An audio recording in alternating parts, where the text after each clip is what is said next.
Today, we will be discussing wine to drink with spicy food. As you know, I like a nice hot gurkha Nepalese curry. So go on. Tell me, what is the best wine to drink with Indian curries? Well, basically I like something nice and refreshing. Refreshing is the key. So like a nice cold beer then? Yes, a beer would be nice and refreshing. Something like a cold beer would be good. Fizz is good with the curry. Well, how about a nice champagne? How about a sparkling wine and curry? Yes, sparkling and refreshing is nice. But the problem is that lager beer has artificial gas injected. The bubbles are very big. And they also disappear when you pour the beer into the glass. Also, far too much of this large injected bubble gas, even the so-called low-gas ones. And you know beer is made with bitter hops. Are there any types of beer that you do recommend? Best to avoid bitter hoppy beers. For a beer with curry, I suggest a low-hop German or Dutch wheat beer or white beer. Very smooth and banana-like flavors but not bitter. Yes, you are right on beer. All that gas leads to burping. And yes, let's avoid the bitterness produced by hops. But how about champagne? Is that too much gas? Well, yes. Champagne has natural gas, unlike the artificially injected gas of the lager. But champagne has about 6 bars or atmospheres of CO2. I suggest a naturally semi-sparkling wine, with about 2.5 bars of CO2. That's enough gas to be refreshing but no disgusting burping and belching during the meal. So, semi-sparkling is good then? Yes, cool and refreshingly semi-sparkling. That's nice with the curry. I like a gin and tonic and lemon with a curry. Well, you have the refreshing gas with the GNT. And there is a fair amount of acidity. Acidity is nice and mouth-watering and refreshing. So you need mouth-watering acidity in your wine to drink with the curry. In India there is Nimbu Pani. That's lemon juice and water. Very refreshing it is indeed.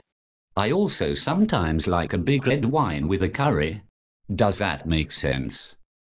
Well, no. You see, red wines contain tannins. These tannins are mouth-drying. And if you chill red wines, the fruit is depressed and the tannins are exaggerated. So even more tannic and mouth-drying at low temperatures.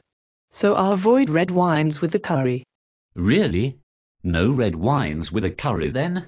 Well, if you must have a red wine, then perhaps a low tannin red wine. Something like a Pinot Noir. Or maybe a Gamay from Beaujolais. But they are not quite refreshing, are they? And I want a refreshing wine with curry. But something I really like is a red sparkling wine. Cool and refreshing. You see, these sparkling reds have residual sugar. And this sweetness offsets tannin. And also low temperatures dampen sweetness. So the net effect of the cold, red, sparkler is not so sweet. Or hey, just add a Coke to a tannic red wine. Don't be so shocked. That's acidity, sugar and gas in the Coke. That will soften the tannins. And how about oat rioja then? I really like rioja. Yes, I also like rioja. But no oat rioja with the curry. And no oat chardonnay.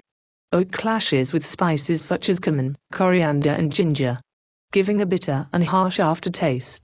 And oakiness gives a rounded buttery mouthfeel. I want a crisp steely feel in a refreshing wine with curry. So no oak. Interesting. And how about alcohol? Whiskey is popular in India, so it must be good with a curry. Yes, Scotch is popular. But not with food. Moderate, but neither high nor low alcohol is good with the curry. A good degree of alcohol is required to provide body. But excess alcohol over 12 or 13% can exaggerate the burning sensation of chilies. Take a sip of 40% whiskey before and after biting into a chili to feel this. Burns. Like throwing vodka onto a fire. And how about sweetness? I've heard that an off-dry wine is great with a curry. Yes, indeed, an off-dry wine is good with the curry. My grandmother used to add some sugar to an over-hot curry. You see, sweetness offsets chili heat. Just like in a mango pickle or chutney. The sweetness tames the chili. And the chili offsets the sweetness. Just suck on a sweet before and after biting into a chili to feel this. Yin and yang. Contrasts and complements.